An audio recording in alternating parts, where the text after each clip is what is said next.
Hello and welcome to our CySA Plus study session for today, January 18th, 2023. I am Arami, and I will be hosting this study session. If you want to join our live sessions on Discord, feel free to join our Discord here. Our live sessions are Mondays, Wednesdays, and Fridays at 4 p.m. Central Time. Question number 1. Match the following to actions that they are likely to be used in. You may reuse the options and select more than one. So we have options on the left-hand side and actions on the right-hand side.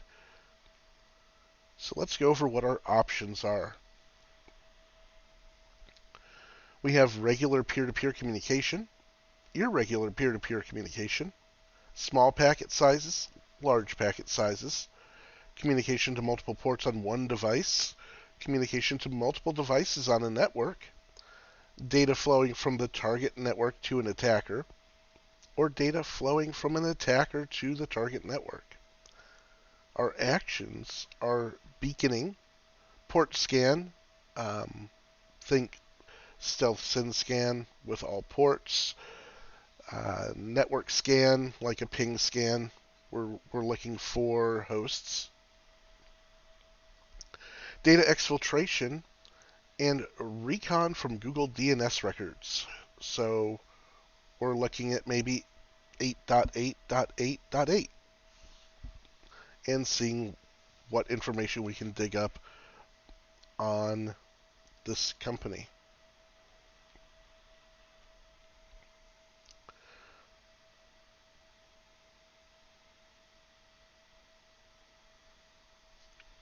All right, so let's see what question 1's answers are. For beaconing, we could say A, C, and G. This is data flowing from a target to a destination, which would be G. That happens on a regular basis. It is hard for IDS and IPS to notice this data as an indicator of compromise. So it seems to be regular data. It seems to be data that we're expecting. The packet sizes are usually relatively small. We're not sending a lot of data when we're beaconing. We're just saying, I'm still here, just, still here. Port scan would be C, E, G, and H. The dash SS, or stealth SYN, sends a SYN packet to a port on our target, which would be C and H, right? Because we are looking at one target, multiple ports. If the target is up, it will likely respond with a reset, or it can respond with a SYN ACK packet, which would be G. A port scan implies that we are doing this to multiple ports, right? So that's echo. And the data flow will likely be irregular since it only occurs while we are scanning, right? So all of a sudden this traffic flow shows up.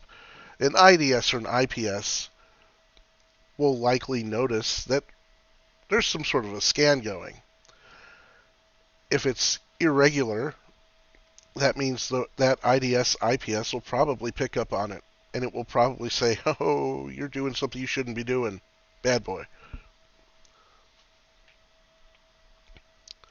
Network scan.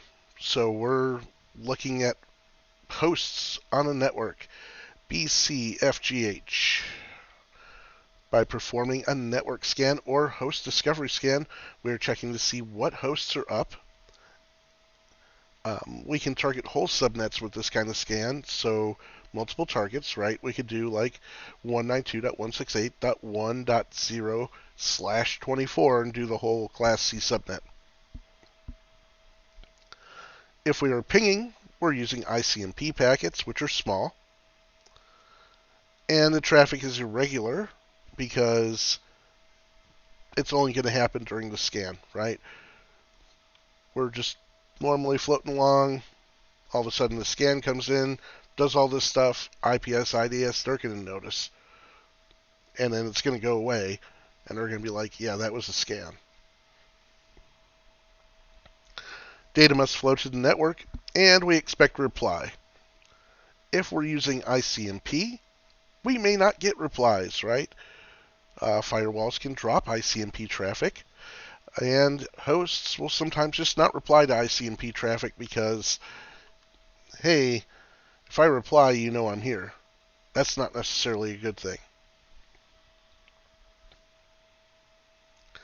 Or the hosts may not be powered up. Data exfiltration. We're probably going to use TCP to send a file out of that network, right?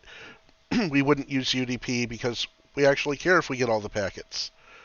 So we're probably going to use some sort of a protocol, FTP, secure FTP, FTP secure, SMB, server message block, anything else, right? We probably wouldn't use like TFTP, trivial FTP, because we send the data, you don't get it, oh well. No, we need all that data. We want this entire password file or whatever. We don't want just chunks of it. This would require two-way communications. Well, there's a problem. I used N's instead of M's. And the data flow will be irregular and likely use large packet sizes, right? Because once we send this file out, we have an issue, right, that we're done. All of a sudden we saw 9 gigs just boom, and now that traffic flow has dropped. I mean, you'd probably see it on a network flow graph. And an IPS or IDS would definitely notice this. Recon from a Google DNS. I'm calling this ANC. We're not going to directly communicate with the network we're targeting, so an IDS or IPS has no chance to detect this traffic. So I'm going to say it's regular traffic as far as that network is concerned, because it doesn't see any different traffic. The maximum size of a DNS packet is 512 bytes, which is still fairly small, right? It's a UDP packet. TCP packets can be up to 64,000 bytes. In this case, we are not directly communicating with that network. We're talking to Google DNS. It's telling us all kinds of stuff about the network that would be useful for an attack, but maybe not anything that would trigger a detection. Like, even if you knew someone was querying your DNS, they could just be going to your website. So, very benign, but very useful information.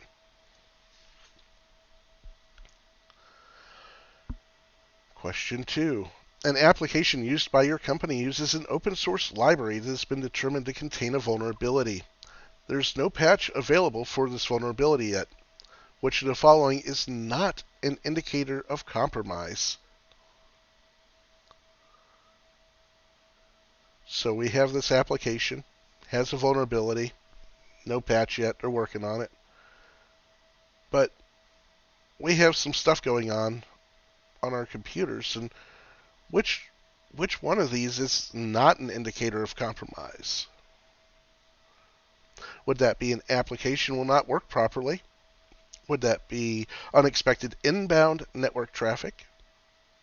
Would that be new user accounts that are not sanctioned by IT? Or strange unexpected output? If you said unexpected inbound network traffic, you would be correct, right? So unexpected inbound network traffic doesn't indicate compromise. It could be coming from anything. It doesn't necessarily mean that, hey, you have a virus. Um, if we see new user accounts popping up with like administrative rights, we would probably say something weird is going on. It's not supposed to do that. If I try to use the application and it crashes out all the time or has other issues where, it freezes up and maybe it types red rum to the screen 50 times, which would be probably strange or unexpected output. All of these things could be indicators of compromise.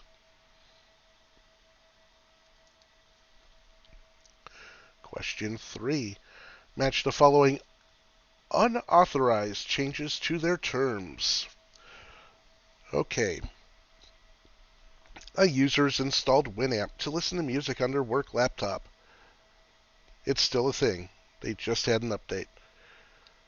A user has installed a software keylogger to gather credentials next time IT comes to fix the computer. A production employee has the ability to create new administrative accounts. At 10:30 p.m. every day, there's a pop-up on the computer making fun of night shift. Our options are unauthorized software, unauthorized scheduled tasks, malicious process, or unauthorized privileges.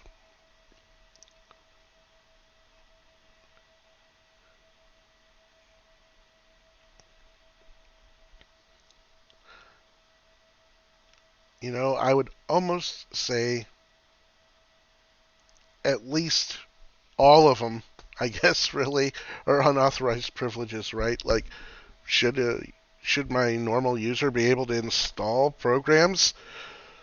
Probably not, but here we are. Okay, unauthorized software would be a user installs Winamp to listen to music on their work laptop. They shouldn't be installing unauthorized software that's not supported by the company, right? A user has installed a software keylogger to gather credentials. Next time IT comes to fix the computer, that's going to be a malicious process that's running in the background. It's going to be something that's not open on the screen saying capturing keystrokes. It'll be a process that just runs in the background. A production employee has the ability to create new administrative accounts. Unauthorized privileges. He shouldn't have those privileges, right? This guy is supposed to be running a machine, not making new accounts on our network. And unauthorized scheduled tasks. Someone doesn't like third shift, so they made a scheduled task that pops up on third shift's computers every night and says,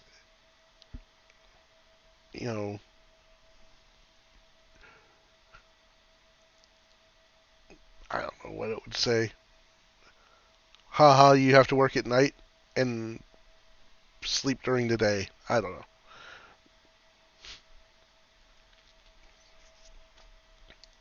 Question 4.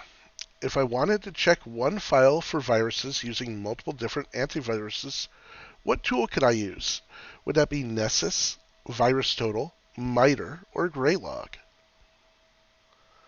I have one file that may or may not be a virus, may or may not be malicious, I don't know.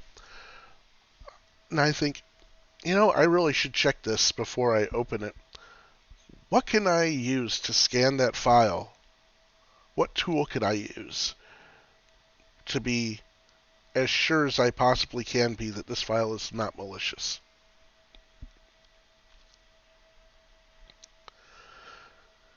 If you said VirusTotal, you'd be right.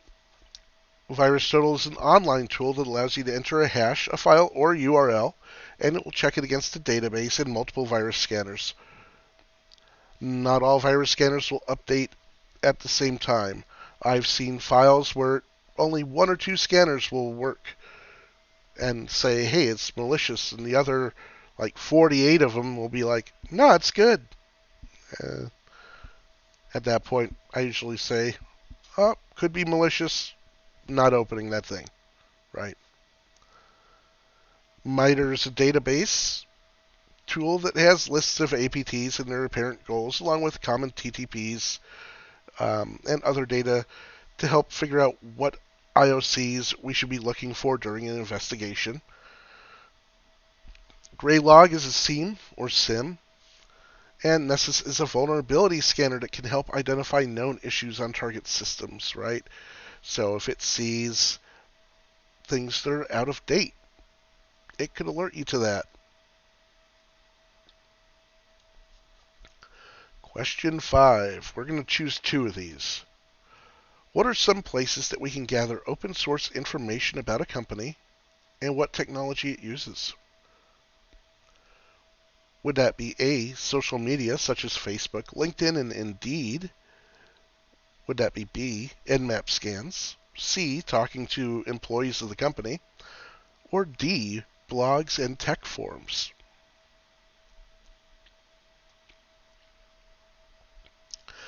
If you said A and D, you'd be 100% right. Social media and job postings can give us a lot of insight into what kind of technologies a company is using. So if you're looking for a Java developer, I'm guessing you're writing something in Java. If you're looking for someone who's familiar with Ubiquity and Cisco, I'm going to bet you have Cisco routers, maybe some ASAs, and you got some Ubiquity stuff, right? If we go to a blog or a tech forum where someone's venting that the new HP printer isn't working properly, and it's a LaserJet 3850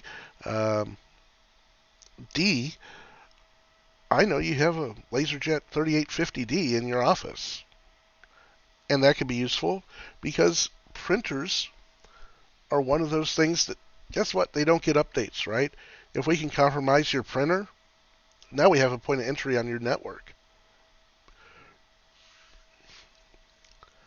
So we can also use this along with social engineering, where if you say, man, I had to use the stairs today because none of the elevators are working, I could show up with a nice, maintenance-looking overalls and a badge that says Otis, and I could go, hey, I'm here to work on your elevators. I could just carry a toolbox and a ladder.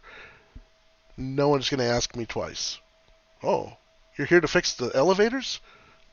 It would be better than walking to the 5th floor. Yeah, they're right over that way, man.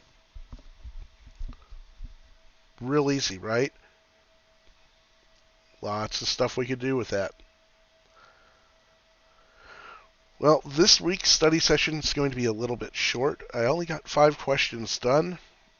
I'm going to try and figure out another 5 and post them later. But we might shorten these down a little bit more, do a little bit more discussion in the Discord chat, just kind of like an open forum kind of thing. Feel free to join us in our Discord, and I hope you all have a good week. See you next week with 5 more questions.